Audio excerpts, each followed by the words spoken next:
The rain pounded against the windshield as Alexander Reed raced down the narrow, muddy road, heart hammering harder with every mile. He wasn't sure why he'd decided to take this route home from a business trip. Instinct, maybe, or some invisible pull he couldn't explain. But as he rounded the bend by the dense, shadowy woods, something caught his eye.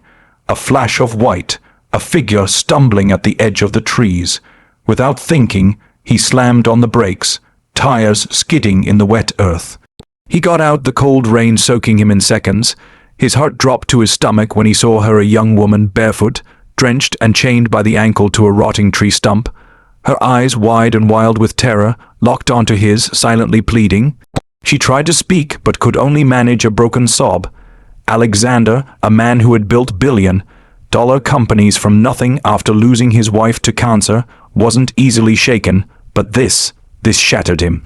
He moved slowly, hands up, speaking gently. "I'm here to help you," he said, his voice breaking through the roar of the rain. It took all his strength to break the chain and carry her to his car. She clung to him, trembling violently. He wrapped her in his jacket, cranked the heater, and called 911. But in her eyes, he saw the trust of someone who had already given up everything. He couldn't leave her fate to the system. He had to stay with her. Her name was Leela. She spoke little at first, her voice barely above a whisper. In the hospital, Alexander learned she had been missing for almost 2 years, abducted by a man who had lured her from a bus stop on a promise of work and safety. She had been moved from place to place, trapped, abused, and finally abandoned like trash when her captor fled law enforcement. Alexander's own son, Ethan, a bright and sensitive 7-year-old, was wary when he brought Layla home after her hospital discharge. She was a stranger, broken and silent, but something unspoken passed between them, perhaps the shared experience of loss. In time, Leela's gentle nature shone through her trauma, and Ethan, missing a mother's touch, clung to her like a lifeline. It wasn't easy. Leela suffered from panic attacks that would leave her curled on the floor, hyperventilating. Nightmares shattered her sleep. She would flinch at loud noises, pull away when someone touched her unexpectedly. Alexander, used to fixing problems with money and strategy, found himself utterly powerless in the face of her invisible wounds. But he stayed.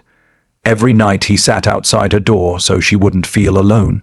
Every morning he left a sticky note on the fridge. "You're safe. You're home. You matter."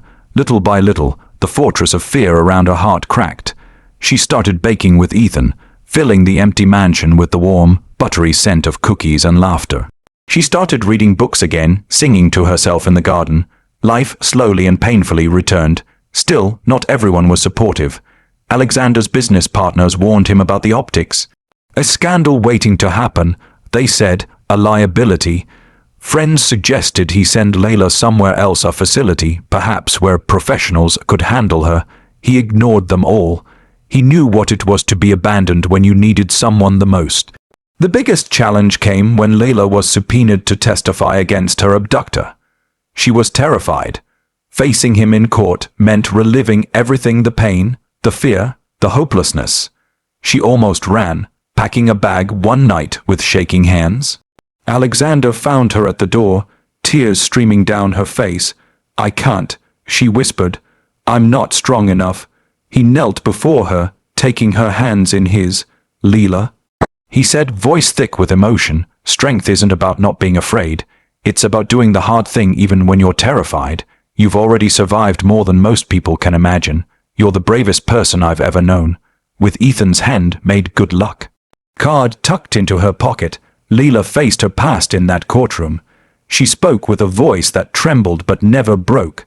She told the truth, shining a light into the dark corners of what had been done to her.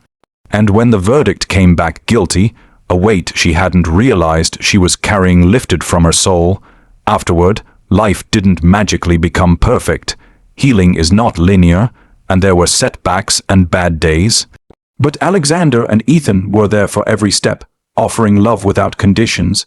Over time, love blossomed between Alexander and Leela, tentative and shy at first, like new shoots pushing through winter ground. One crisp autumn afternoon, as golden leaves drifted through the air, Alexander led Leela and Ethan on a walk through the woods, the same woods where he had first found her. At the clearing, He dropped to one knee, pulling out a simple silver ring. "I found you here," he said, voice cracking, "and I found myself. I don't want to live another day without you. Will you marry me?" Tears streamed down Leela's face, but they were different tears, tears of joy, of hope, of new beginnings. She nodded, unable to speak, and Alexander slipped the ring onto her finger as Ethan cheered and wrapped his arms around them both. They didn't need a grand wedding or flashy headlines. Their home was built on something stronger than wealth, trust, resilience, and unconditional love. And in the years to come, whenever someone asked Leela how she found the strength to live again, she would smile and say, "Because someone believed in me, even when I didn't believe in myself." Because sometimes a single act of kindness can change everything.